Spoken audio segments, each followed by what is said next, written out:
bienvenidos a una nueva edición de Ciudadanos, un espacio que busca darle lugar a los referentes de distintos sectores de la sociedad.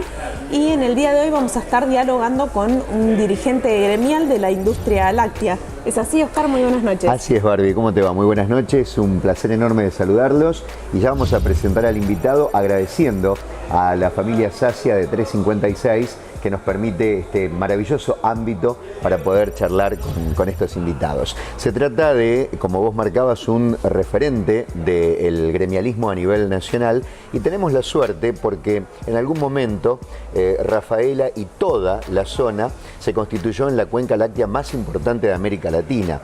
No quiere decir que hoy no lo sea, pero indudablemente que el sector está atravesando un momento complejo. El máximo referente de los trabajadores lecheros en su representación gremial, tenemos la suerte de tenerlo en esta región, en Sunchales concretamente, y que además forma parte como miembro integrante de la división Lácteos, preside la UITA y preside a TILRA a nivel nacional. Héctor Etín Ponce, buenas noches. Un gusto de estar con ustedes. Muchas gracias. Etín, bueno, primero agradecerte como siempre por el espacio que nos brindas, y bueno, sería interesante conocer cómo surge esta iniciativa tuya de comenzar primero en la seccional de Sunchales y después como secretario nacional de ATILRA.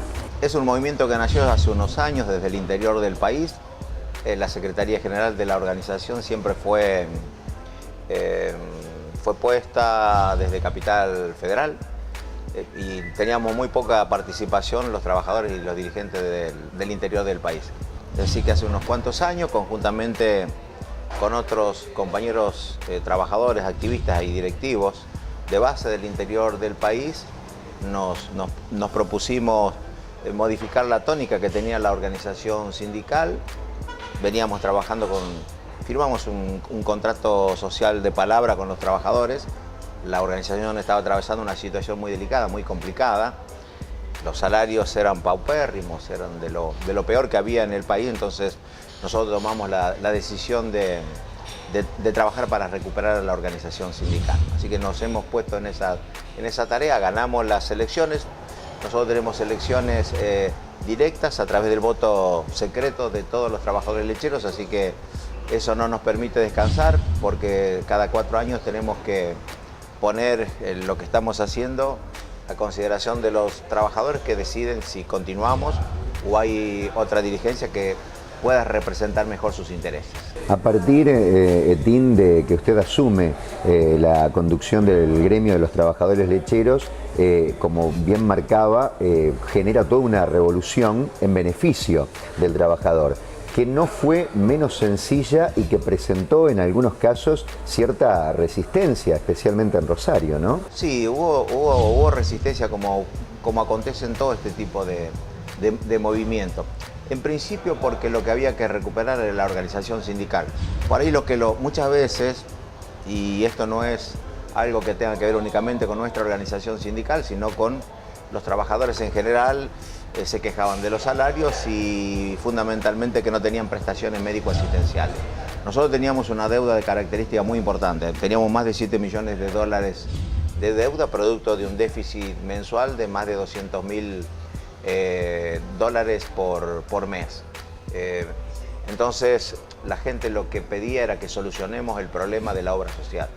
Y la verdad que nosotros, si hay algo que tenemos en claro, es que cualquier problema de la obra social y cualquier problema médico-asistencial no se soluciona si primero no se oxigena a la organización sindical. En la medida en que se protejan los intereses de los trabajadores a través de la organización sindical que representa sus intereses, mal se puede hacer cualquier otra cosa.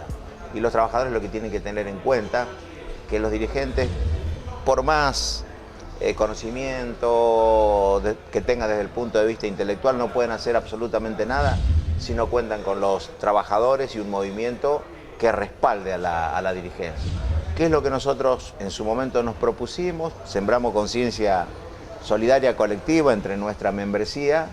Nosotros lo veníamos haciendo desde nuestra seccional Sunchales. De nuestra seccional Sunchales muchísimas veces peleamos en soledad contra un aparato que estaba constituido por nuestro Consejo Directivo Nacional, que trabajaba concordantemente con el sector, con las cámaras empresarias y con el gobierno, no entendiendo que en definitiva ninguno de quienes conformamos un eslabón de esta estructura que tiene la actividad lechera, no podemos salvarnos por cuenta propia y mucho menos a expensa del resto. Entonces, lo que nosotros también tratamos de hacer es eso, hacerle entender al resto de los actores que componen la trama de la actividad que tenemos que trabajar entre todos y trabajar juntos. Esto no siempre es bien entendido por las cámaras o por los gobiernos del turno. Nosotros sabemos que tenemos que transitar por ese camino, muchas veces un camino doloroso que nos ha dejado gente en la calle, gente afuera, década del 70, compañeros desaparecidos, pero nosotros estamos absolutamente seguros y convencidos que este es el camino y también estamos dispuestos a pagar el precio que sea necesario para transitar por esta vereda. Etín, no podemos estar ajenos al contexto nacional que tenemos hoy de la crisis que atravesamos y particularmente los trabajadores. Respecto a esto, bueno, ¿cómo es el vínculo que está manteniendo el gremio con las empresas para también cuidar y defender los derechos de los trabajadores y el empleo? Es un momento particularmente difícil. Y creo que hay que analizarlo desde el punto de vista objetivo. Para analizar desde el punto de vista objetivo, uno debe dejar de lado los nombres y analizar los proyectos y los resultados. Si hoy comparamos qué es lo que está pasando en el país, decimos que hay un crecimiento ostensible de la pobreza, hay una actividad industrial que ha decrecido muchísimo. Esto es producto de la pérdida del poder adquisitivo de los salarios. Nos hemos endeudado en estos últimos 3 años en 188.000 millones de dólares. Esa cifra asfixiante no solamente nos asfixia ahora, sino que es una pesada carga para quien se haga cargo del gobierno a partir de diciembre. Lo que no tenemos que olvidar que, por ejemplo, para el año 2022 vamos a tener que pagar 35.000 millones de dólares, producto de la deuda contraída. Y en el 2023 vamos a tener que pagar 39.000 millones de dólares. Se busca, por un lado, el déficit cero. Al déficit cero se puede llegar por distintos medios. Lo que se está buscando ahora es llegar a través del ajuste.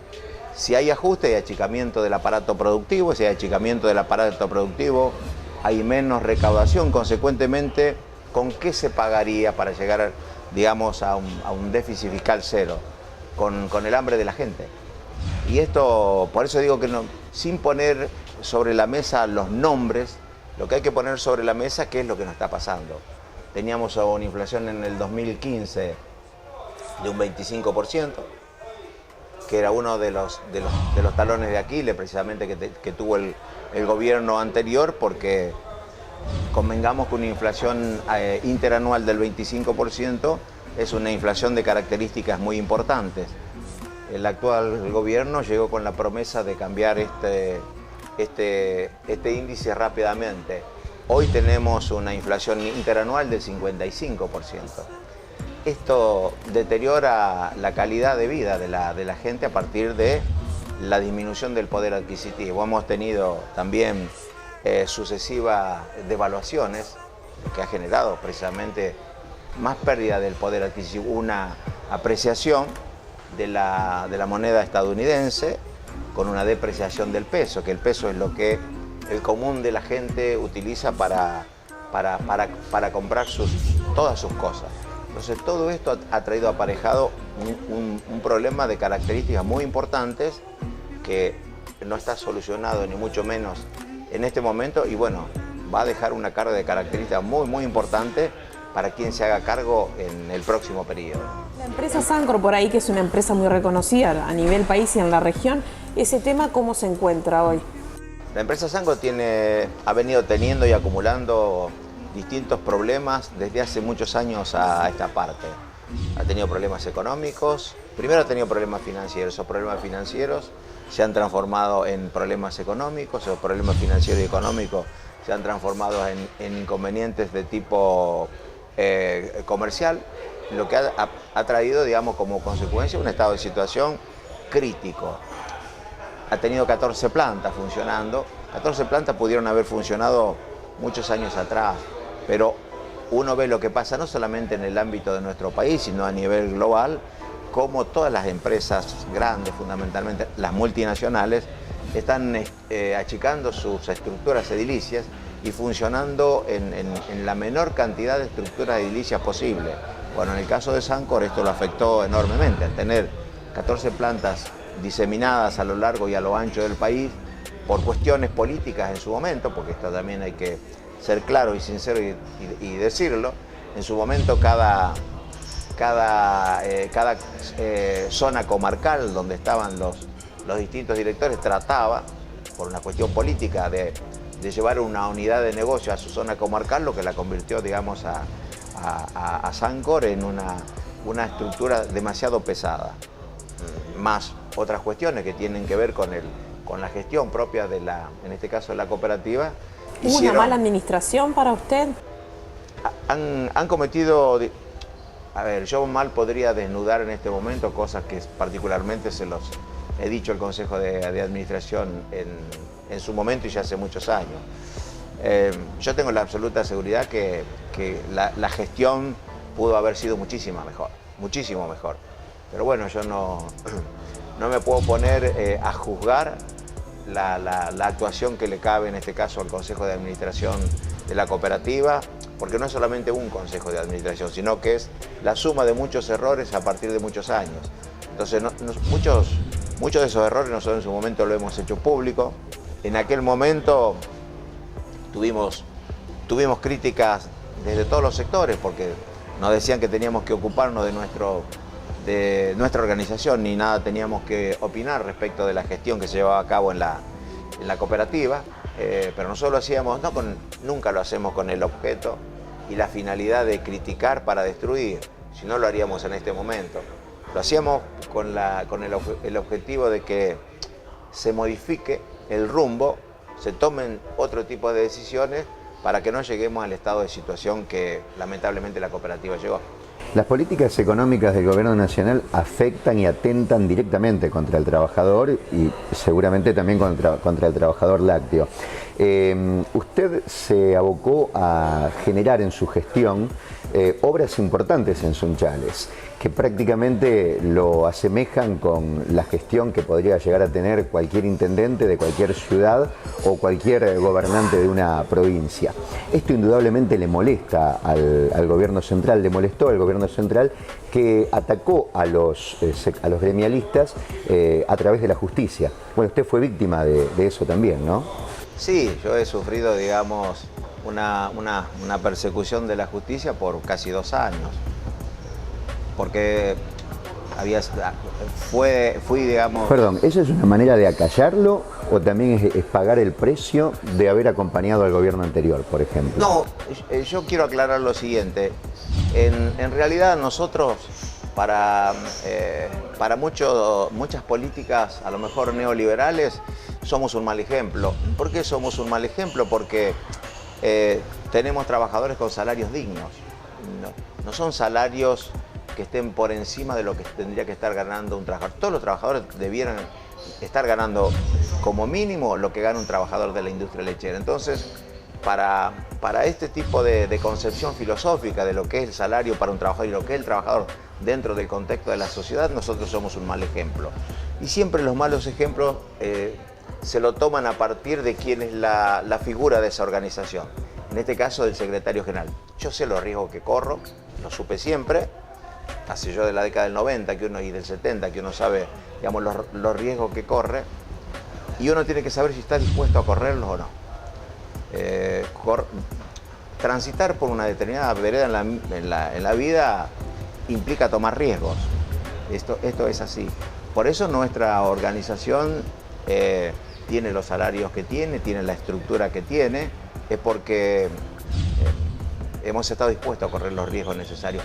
Por eso a mí me hicieron 11 allanamientos en mi casa, con mi familia, con mis hijos, y no se lo hicieron a otros. Esto tiene que ver con eso, ¿no? Es decir, con los riesgos. Ahora, y también tiene que ver con la difusión que se hace de esos hechos. Cuando la justicia determina, casi después de 2 años de investigación, de la más exhaustiva de las investigaciones, que que tanto yo como mi familia y la organización sindical éramos totalmente inocentes, bueno, eso no sale casi en ningún medio. Nosotros sabemos cuáles son las reglas de juego, estamos dispuestos a correrlo.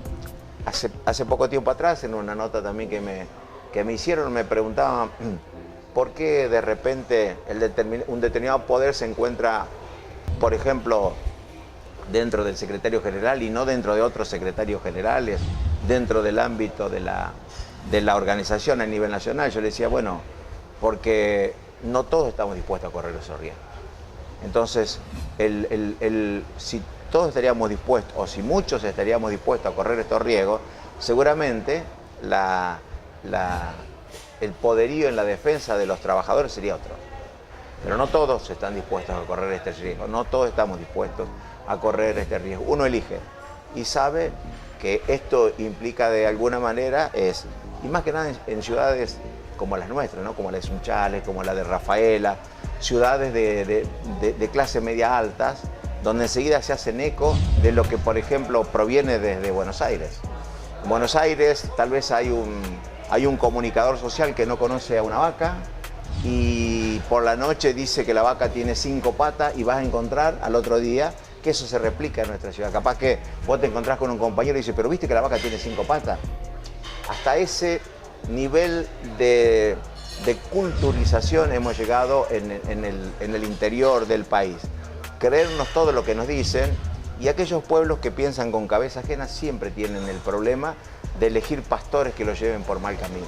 Y muchas veces nos ha pasado en la historia de nuestro país, no solamente en estos últimos tiempos, me refiero a la historia democrática que ha tenido nuestro país, que ha tenido Argentina. Por eso creo que es fundamental la enseñanza que se le imparta a los trabajadores, ¿no? Los trabajadores tienen que tener principalmente acceso a la salud, a la educación y a la cultura, porque esos son bienes que no se pierden nunca.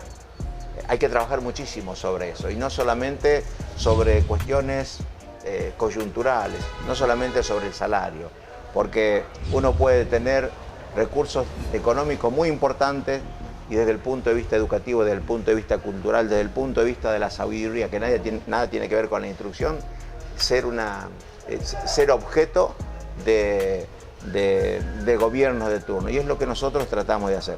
Por eso también somos un mal ejemplo. Todo el mundo, no todo el mundo, sino que una pequeña parte de los que tienen también determinados intereses se dan cuenta de este tipo de cosas. Entonces tratan de destruir, estigmatizando de repente a la figura del secretario. Hay una determinada porción de la sociedad que solo quiere que el trabajador trabaje y nada más. Es así, nosotros eso lo sabemos. Inclusive sabemos también, porque uno tiene que analizar todas las variables, ¿no? Y sabemos que el ser humano por naturaleza tiende a ser egoísta, tiende a mirar hacia adentro. Por eso se habla ahora tanto de la meritocracia. La verdad que la meritocracia no es un valor, no lo digo yo, lo ha dicho Stiglitz, el premio Nobel de Economía. Si uno, ninguna sociedad puede preciarse de progresista y mucho menos justa si cree en la meritocracia, porque la meritocracia se ubica en las antípodas de lo que es la solidaridad, y la solidaridad es un bien imprescindible de la virtud. Consecuentemente, la meritocracia no tiene absolutamente nada que ver con la virtud, pero la gente, a partir de los distintos medios de comunicación masivos que existen en el país, cree en la meritocracia y trata de salvarse por cuenta propia, cuando lo ideal es que el colectivo crezca. Y esto lo vemos mucho. Sí, voy a tomar este concepto de solidaridad o responsabilidad solidaria que lo mencionás constantemente, que tiene que ver también con lo que hace Atilra y su fundación, con los valores que vos mencionabas antes: la educación, la cultura y la tecnología, algo que hoy beneficia muchísimo no solo a los trabajadores, a los afiliados del gremio, sino también a la sociedad. Es que el concepto también tiene que ser ese. La primera pelea de repente que uno ha tenido que librar es hacia adentro, porque los propios trabajadores muchas veces, ya hace años atrás, pero esto es una cosa que nosotros permanentemente venimos trabajando sobre esta cuestión, y teniendo en cuenta la naturaleza que tiene el ser humano, cuando lográbamos algo decía, ¿por qué lo tiene que disfrutar, digamos, otra gente que no pertenezca a la organización sindical? Es que la gente no se da cuenta que puede ser feliz con las cosas buenas que le pasan al resto.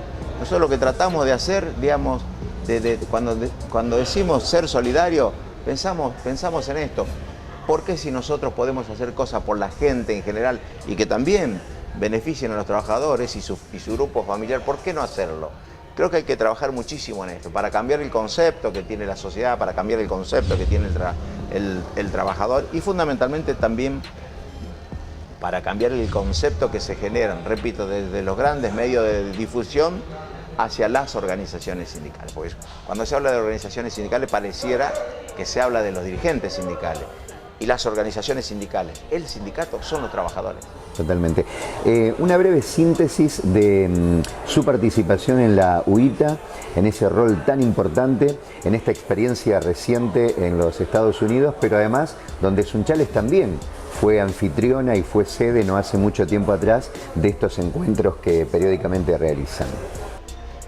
Yo la verdad que estoy muy orgulloso de estar al frente de la internacional, de la división lácteos a nivel mundial, porque que se haya pensado se haya elegido nuestra organización sindical y me hayan elegido como presidente de la división, a mí me halaga por todo lo que los trabajadores han hecho para que colocara a la organización sindical en el actual estado de situación, donde hay naciones de características muy importantes como Nueva Zelanda, Australia, Estados Unidos, Francia, España, Alemania. Así que el hecho de estar al frente de la división y estar en contacto permanente con ellos, con mis pares, en los distintos escenarios, los distintos congresos y conferencias que se llevan a cabo, no hace otra cosa que entender que el camino que estamos transitando es el camino correcto y creo que en ese sentido nos hace bien a todos, porque también a uno le permite adquirir los conocimientos necesarios para saber si realmente estamos transitando por el camino que corresponde o hay que modificarlo, porque siempre es preferible modificar el camino todas las veces que sean necesarias antes de equivocar la llegada.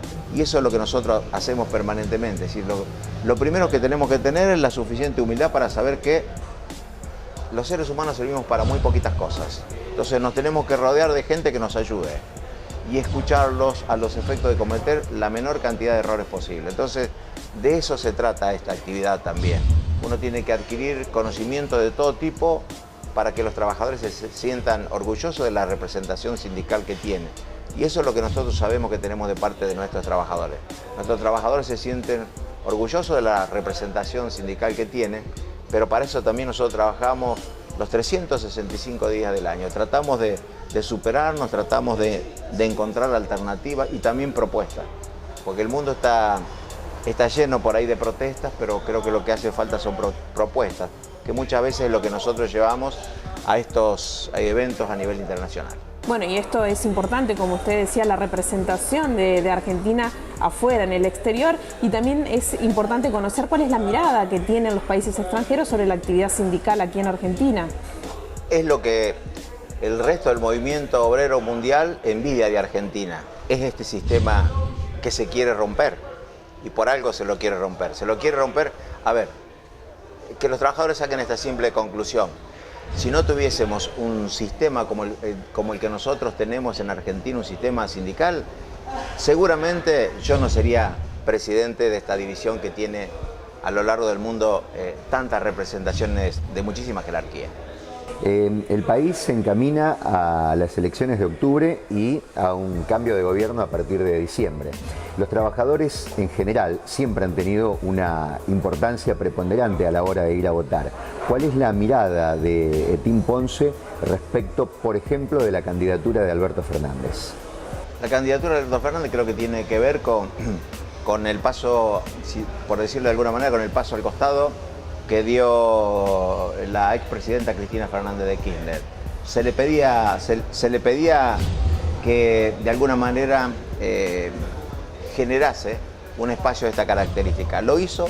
Está Alberto Fernández, que para mí es uno de los cuadros más importantes desde el punto de vista político que tiene nuestro país. Le queda a los trabajadores saber qué camino tienen que transitar. Acá hay dos caminos, no hay una avenida en el... No hay una ancha avenida. No hay una ancha avenida, es decir, no es un momento para tibio. O estás en una avenida que es esta, la que estamos transitando, o buscas alguna alternativa. Yo diría que la otra alternativa sería volver al futuro, no volver al pasado, como se dice. Bueno, retomando un poco lo que mencionábamos sobre cómo viene trabajando el gremio, hay una parte fundamental que tiene que ver con la obra social y lo que significa esto para los trabajadores. Bueno, es un poco lo que expresaba anteriormente. Las obras sociales sindicales son creación del sistema de sindicatos de nuestro país. Quienes difunden ideas neoliberales y ultra liberales, ¿qué es lo que expresan en las mesas? Dicen, Argentina tiene obras sociales sindicales y el resto asiente como diciendo, ¿para qué las tiene? Las tienen, entre otras cosas, porque si no sería que las obras sociales sindicales se hacen cargo de 16 millones de personas para darle salud. ¿Cómo estaría hoy el sistema público en Argentina? Y hay que preguntarle a cualquier trabajador si quiere tener la salud que le brindan las obras sociales sindicales o si quiere tener la salud que brinda el Estado en este momento. Yo creo que esa es la respuesta. Es un lugar, digamos, que debería ocupar el Estado, pero que hoy lo está haciendo el gremio. Absolutamente, y estoy seguro, la gente tiene que tener la plena seguridad que si no estarían las obras sociales sindicales, estas 16 millones de personas pasarían a tener la salud pública. Si hoy claro, ya la está salud desbordado así, está desmadrada, pongamos 16 millones de personas más para que el Estado le brinde salud pública. La verdad, este tipo de cosas por ahí que se dicen, cuando se piensan desde el punto de vista qué es lo que está bien para la gente, no ofrece ningún tipo de dudas.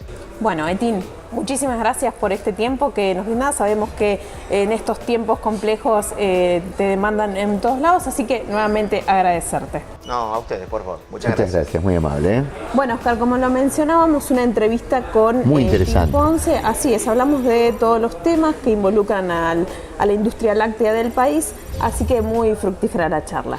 Nos vamos y nos reencontramos, si Dios quiere, el próximo jueves en Ciudadanos. Recuerden que este programa se emite por todos los cables de la región. Nos vemos el próximo jueves. El jueves.